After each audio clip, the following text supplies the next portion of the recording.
Selamat pagi semuanya, apa kabar? Sehat, sukses, bahagia selalu ya. Hari ini adalah hari terakhir di bulan Maret. Bagaimana market outlook untuk 31 Maret 2021 kali ini? Yuk kita lihat bersama-sama.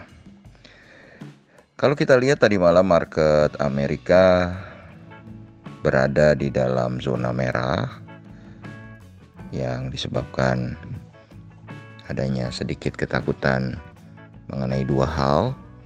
Yang pertama adalah menguatnya yield atau imbal dari obligasi Amerika.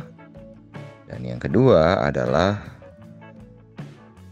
adanya ketakutan dengan meningkatnya kembali kasus corona di Amerika. Kalau kita melihat memang penurunannya tidak terlalu signifikan dan berlawanan arah memang dengan market Eropa, di mana market Eropa justru kompak, semua berada di dalam zona hijau. Kalau kita lihat Dow sendiri atau Dow Jones mengalami penurunan paling banyak 0,31% atau 104,4 poin ke 33.067, yang nyaris sama dengan S&P 500 yang juga mengalami penurunan 0,31%, 12,5 poin ke 3.959. Sedangkan saham-saham teknologi Nasdaq mengalami koreksi paling tipis 0,11% atau 14,3 poin ke 13.045.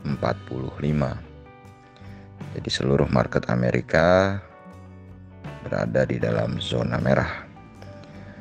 Kemudian kalau kita lihat FTSE 100 Index London mengalami penguatan 0,53% atau 35,95 poin ke 6.772.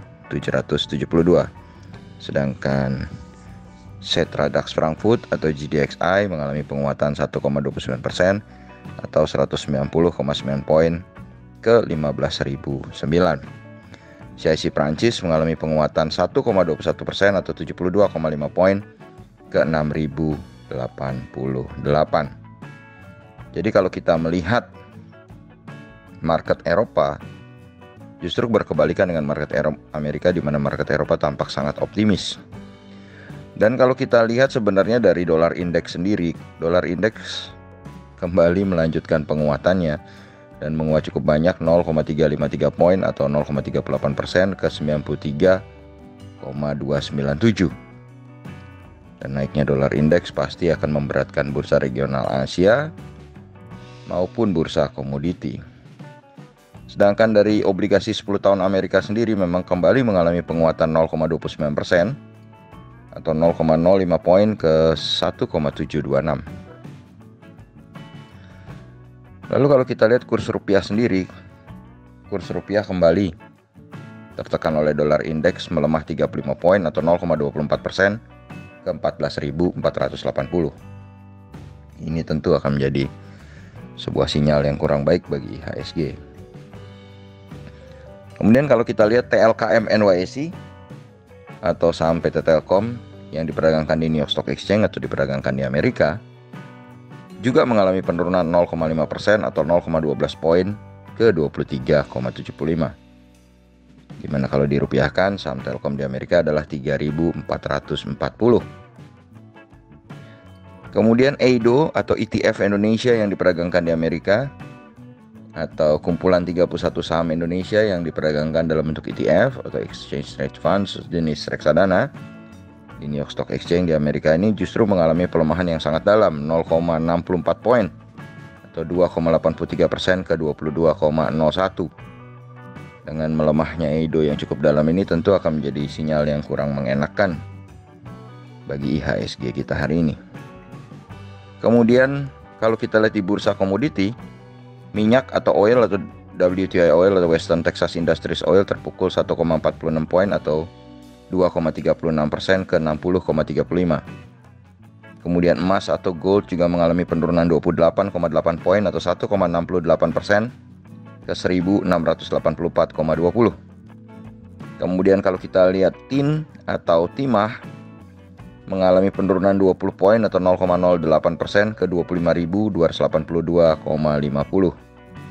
Sedangkan nikel mengalami penurunan cukup dalam 305 poin atau 1,88%, menembus angka psikologis 16.000 ke 15.897,5. Batu bara Newcastle kembali menguat setelah kemarin sempat melemah, menguat 0,91% atau 0,85 poin ke 93,85 untuk kontrak bulan April.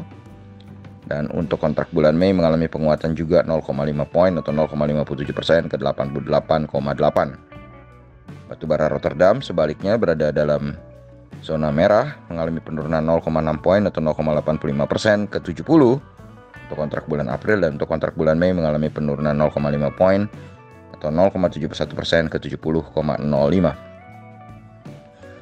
Sedangkan CPO juga mengalami penurunan yang cukup fantastis, bahkan yang paling dalam penurunannya 178 poin atau 4,74% ke 3.574. Sedangkan bubur kertas atau wool pulp juga mengalami penurunan 112,5 poin atau 1,97% ke 5.587,50. Dan kita sekarang beranjak ke opening market regional Asia. Kalau kita lihat induk dari market Asia yaitu indeks Nikkei 225 Tokyo Jepang saat ini berada dalam posisi negatif atau mengalami penurunan 0,74% atau 214,2 poin ke 29.220. Jadi posisi Nikkei 225 Tokyo Jepang ini berada dalam posisi yang cukup dalam. Tetapi S&P ASX 200 Sydney justru berkebalikan, di mana market Australia ini berada dalam sisi positif atau mengalami kenaikan 1,22%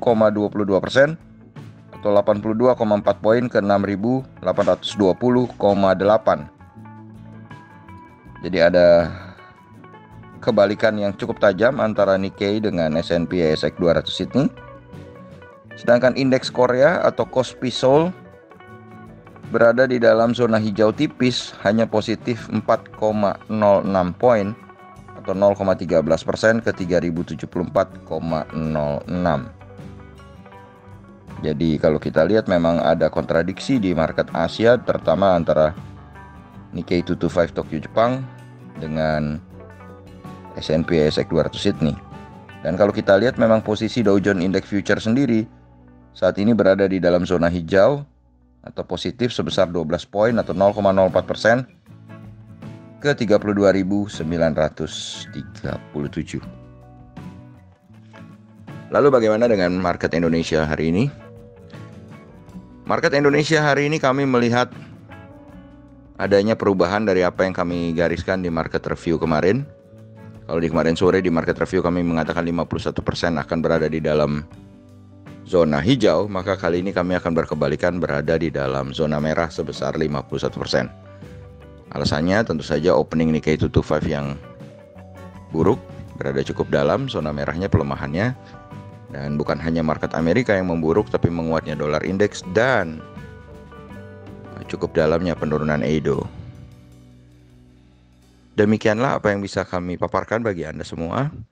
Semoga bermanfaat dalam arah Anda mengambil keputusan dalam melakukan kegiatan Anda di pasar modal hari ini. Semoga bermanfaat, tetap semangat, tetap sehat, dan jangan lupa untuk selalu berusaha berbahagia. Sampai jumpa.